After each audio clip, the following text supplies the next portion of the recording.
Jujur deh, capek nggak sih denger perdebatan soal siapa yang paling pas jadi pemimpin di Indonesia? Rasanya tuh kayak kaset rusak ya, isunya muter di situ-situ aja. Nah, di pembahasan kita kali ini, kita coba berhenti sebentar deh. Kita mau bertanya, jangan-jangan selama ini kita fokus ke pertanyaan yang salah? Mungkin masalahnya itu bukan siapa orangnya, tapi sistem apa yang melahirkan para pemimpin kita. Nah, pertanyaan ini inti dari semua pembahasan kita.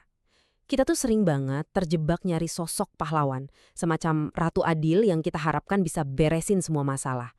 Tapi pemilu udah ganti berkali-kali.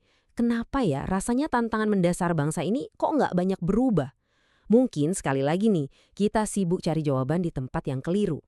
Dan disinilah kita coba geser cara pandangnya. Selama ini kan fokus kita lebih sering ke figur, nyari satu orang pahlawan. Padahal yang seharusnya kita lihat itu sistemnya, fondasi yang justru ngebentuk para pemimpin itu sendiri. Ibaratnya gini deh, kita sibuk nyari pilot paling jago, tapi nggak pernah ngecek mesin pesawatnya. Jangan-jangan emang mesinnya nggak dirancang buat terbang tinggi. Oke, sekarang kita coba bedah ya diagnosis utamanya. Jadi, sistem politik itu bisa kita anggap kayak sebuah cetakan. Cetakan ini bakal menghasilkan tipe pemimpin tertentu.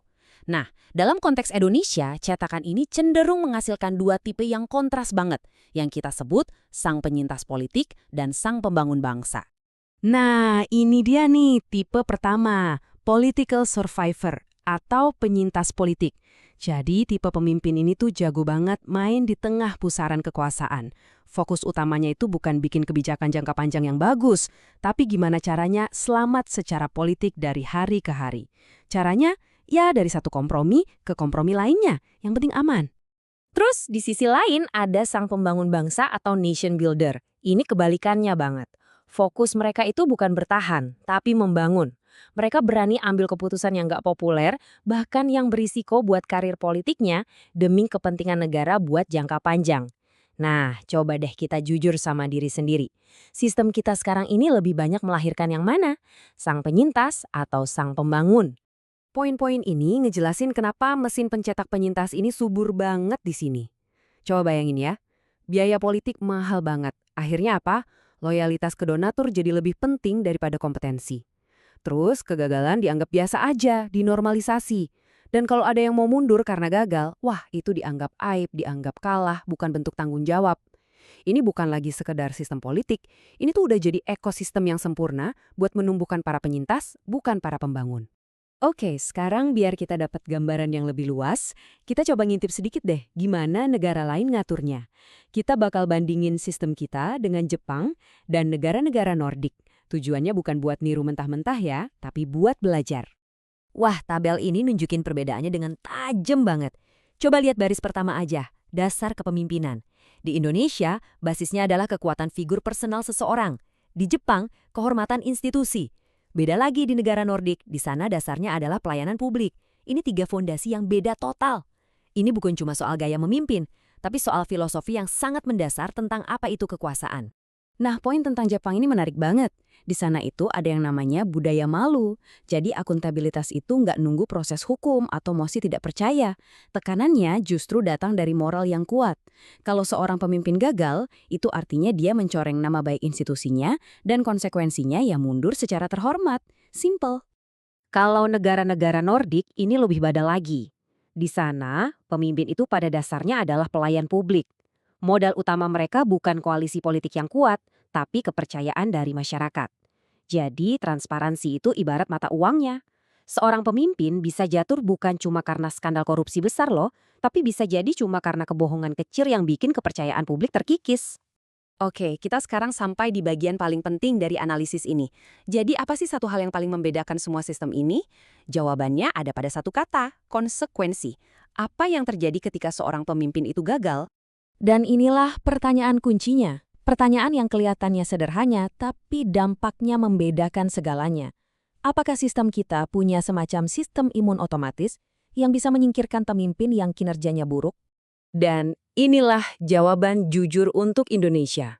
Konsekuensi dari kegagalan itu sifatnya politis, bukan berbasis kinerja. Artinya, selama koalisi politiknya masih aman, selama dukungan masih kuat, seorang pemimpin bisa tetap bertahan, nggak peduli seberapa buruk kebijakannya atau seberapa sering dia gagal. Kalau di Jepang, jawabannya beda. Sistem akuntabilitasnya itu bersifat internal. Basisnya adalah kehormatan. Jadi tekanannya datang dari dalam diri, dari rasa tanggung jawab moral untuk menjaga nama baik institusi yang dia pimpin. Nah, di negara Nordik jawabannya paling tegas. Kegagalan itu secara langsung menghancurkan aset paling berharga yang dimiliki seorang pemimpin, yaitu kepercayaan publik. Dan begitu kepercayaan itu hilang, ya udah karir politik mereka selesai, cepat dan efektif. Oke, setelah diagnosis yang kedengarannya agak suram tadi, pertanyaannya sekarang, terus gimana dong? Apa kita cuma bisa pasrah? Tentu aja enggak. Kuncinya adalah kembali ke awal, kita harus berhenti mencari pahlawan dan mulai fokus membangun sistem yang sehat. Setidaknya ada 3 agenda mendesak nih yang bisa kita dorong bersama. Pertama, tegakkan meritokrasi, pastikan yang terpilih itu yang paling kompeten, bukan yang paling loyal. Kedua, pulihkan akuntabilitas. Jadikan pengunduran diri karena gagal itu sebagai hal yang wajar secara etis, bukan dianggap kekalahan politik. Dan ketiga, ini yang paling penting, depersonalisasi kekuasaan. Artinya, kita bangun institusi yang begitu kuat sehingga sistemnya nggak bergantung pada hebat atau lemahnya satu orang saja. Jadi, poin utamanya adalah ini. Tujuan akhirnya adalah menciptakan sebuah mesin pemerintahan yang begitu kokoh dan prosedurnya jelas, sehingga siapapun yang jadi operatornya, mesin itu tetap berjalan dengan baik. Kita nggak lagi bergantung pada kehebatan satu orang figur. Dan saya ingin menutup analisis ini dengan sebuah pertanyaan buat kita renungkan bersama. Perubahan ini nggak akan bisa terjadi tanpa pergeseran cara pandang dari kita semua sebagai masyarakat. Mungkin sudah saatnya kita berhenti menunggu datangnya seorang juru selamat dan mulai menuntut perbaikan sistem secara serius. Gimana menurut Anda?